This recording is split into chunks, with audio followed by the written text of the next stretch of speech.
Ciao, oggi volevo parlarvi di una storia molto particolare e ero indeciso tra metterla nella serie Vite straordinarie oppure in quella Assurdo ma vero. La vita straordinaria sarebbe quella di Blaise Pascal, questo matematico francese che ha avuto una vita molto particolare e ha creato cose davvero importanti. Dopo le vedremo. Ho scelto di metterla nella serie Assurdo ma vero perché tutto quello che succede ha un po' dell'assurdo. Nessuno credo penserebbe che la roulette francese sia nata in un ambiente religioso, ma vedremo che sembra che sia stato così. Dico sembra perché le esatte origini della roulette francese non sono certe al 100%, quindi quello che vi dirò io in questo video è diciamo probabile che le cose siano andate così e che la roulette francese sia nata come adesso vi dirò. Ma prima che mi commentiate non è andata così, non è vero, non è vero, ecco, vi dico che questa è la storia più accreditata, non è la certezza assoluta, ma se andiamo ad analizzare le fonti storiche, ecco, scopriamo che probabilmente la roulette francese è nata come vi dirò in questo video. Quindi partiamo.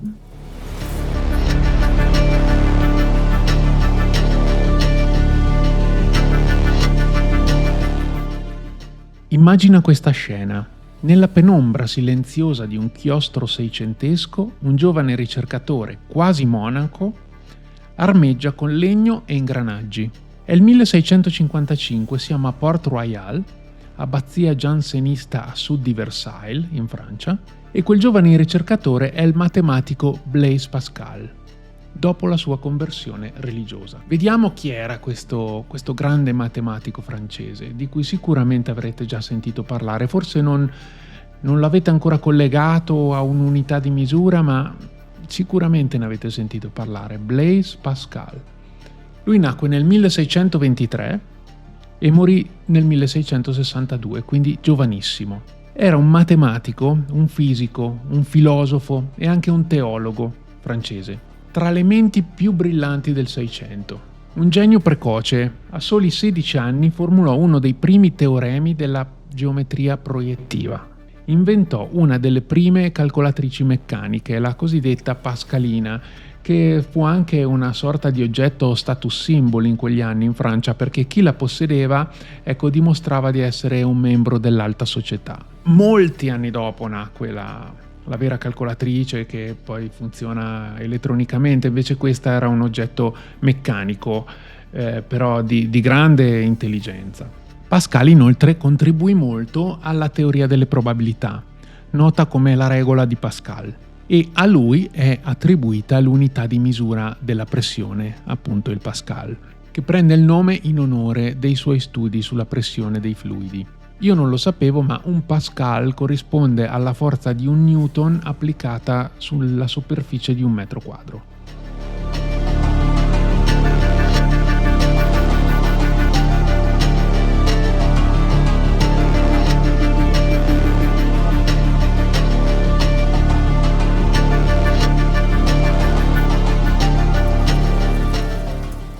Ma torniamo a quel momento nel XVII secolo in cui il nostro Pascal armeggiava con legni e ingranaggi. Lui non cercava di creare un gioco d'azzardo, ma cercava di creare il moto perpetuo. Forse era un po' sognatore il nostro Pascal, voleva inventare una cosa che adesso sappiamo che è impossibile da inventare, era totalmente sulla strada sbagliata. Cercava di farlo, ma oggi sappiamo, e da tanto tempo sappiamo, che il moto perpetuo non esiste per via delle leggi fisiche che lo impediscono, ovviamente. Comunque lui cercava di realizzare questo moto perpetuo e nei suoi studi creò una ruota numerata sperimentale. Questa ruota rudimentale con fori numerati e una pallina di equilibrio è l'antenato remoto della moderna roulette. Siamo in un'abbazia giansenista a sud di Versailles nel XVII secolo. Ecco, forse non ci si aspetterebbe che un gioco poi associato sempre ai vizi più che alle virtù, ecco, sia nato in un ambiente così religioso.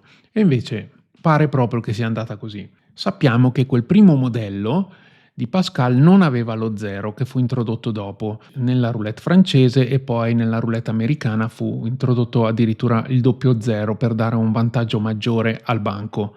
Ma in quella prima versione non c'era né 0 né doppio 0, solo i numeri da 1 a 36. L'esperimento di Pascal avvenne, come detto, nel clima intellettuale e religioso di Port-Royal, epicentro del giansenismo francese. I giansenisti, seguaci del vescovo Cornelius Jansen, predicavano un ritorno alle origini agostiniane della Chiesa, quindi la salvezza per loro dipendeva unicamente dalla grazia divina, non dalle opere umane.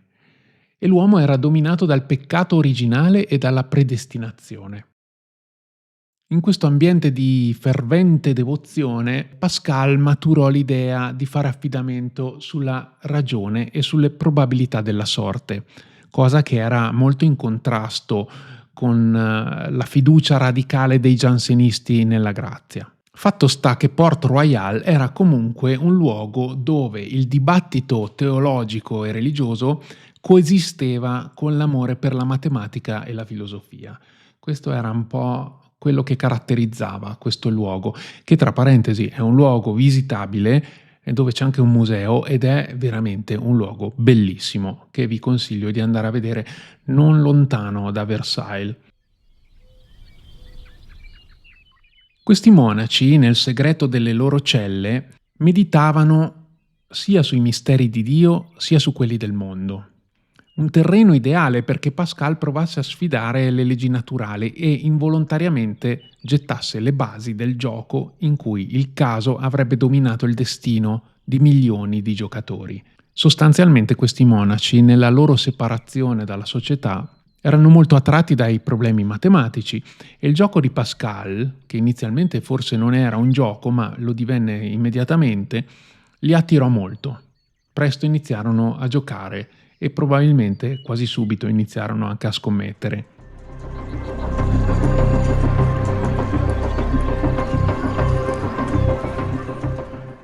Il successo fu talmente grande che presto quella ruota, nei decenni successivi, prese forma come divertimento d'élite in Francia.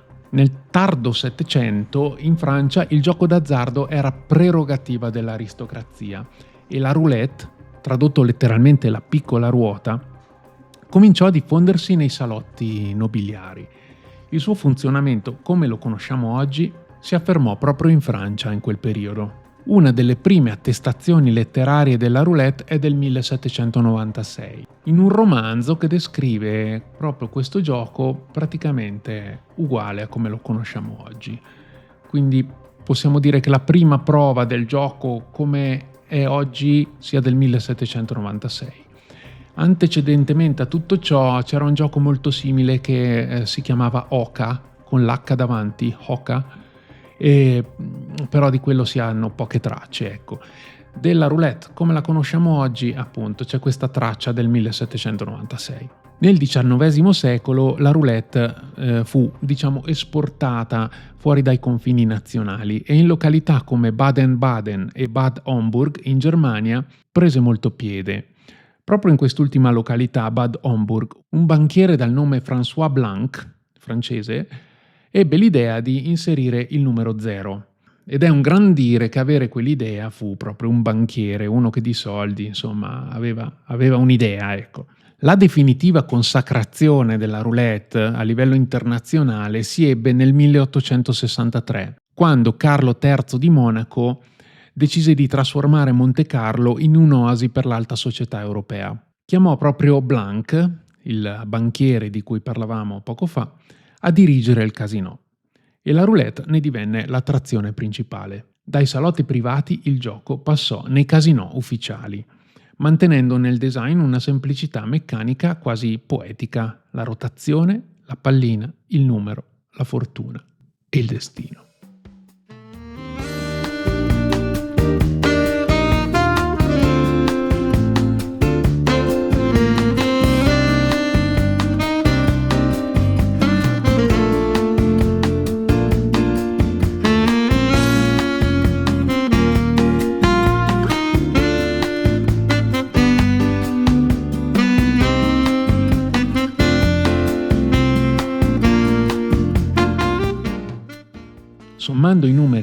36 si ottiene il numero 666 e, come ben sapete, questo è il numero del diavolo. Questo fatto alimentò molte leggende attorno alla roulette, che fosse il gioco maledetto, il gioco del diavolo, il gioco della perdizione, e alcuni racconti di quel tempo mormoravano anche che François Blanc avesse stretto un patto col diavolo per conoscere i segreti della fortuna.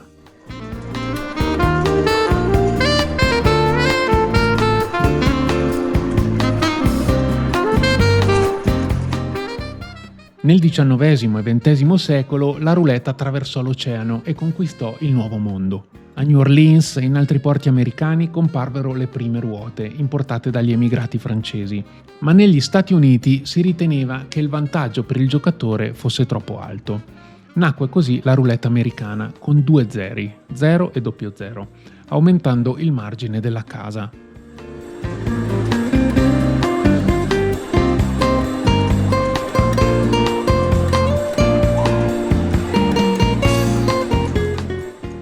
Questa è la breve storia della roulette, questo gioco molto popolare, che è sopravvissuto a rivoluzioni, guerre, tecnologie. Oggi esiste in forma digitale, nei casino online, ma resta fedele alla sua natura ambigua. C'è un cerchio perfetto che promette fortuna e sfida la razionalità. Un gioco nato, come tanti altri, forse per caso, ma destinato a incarnare il mistero stesso della sorte. Di assurdo in questo video cosa c'è? Il fatto che la roulette sia nata in un'abbazia religiosa, giansenista in Francia. Il fatto che sia stata creata da un grande matematico che stava cercando il moto perpetuo. Il matematico era Blaise Pascal. Il fatto che i numeri da 1 a 36, se sommati, formino il numero del diavolo, 666. Io non so se vi interessi il gioco d'azzardo o meno, però anche queste sono curiosità storiche. Questo era un breve video sulla storia della roulette. Io vi invito a mettere il mi piace, commentare e iscrivervi al canale, perché i prossimi video saranno davvero assurdi ma veri. Non posso anticiparvi niente, ma ci sono delle storie a cui sto lavorando davvero interessanti. Quindi alla prossima! Ciao!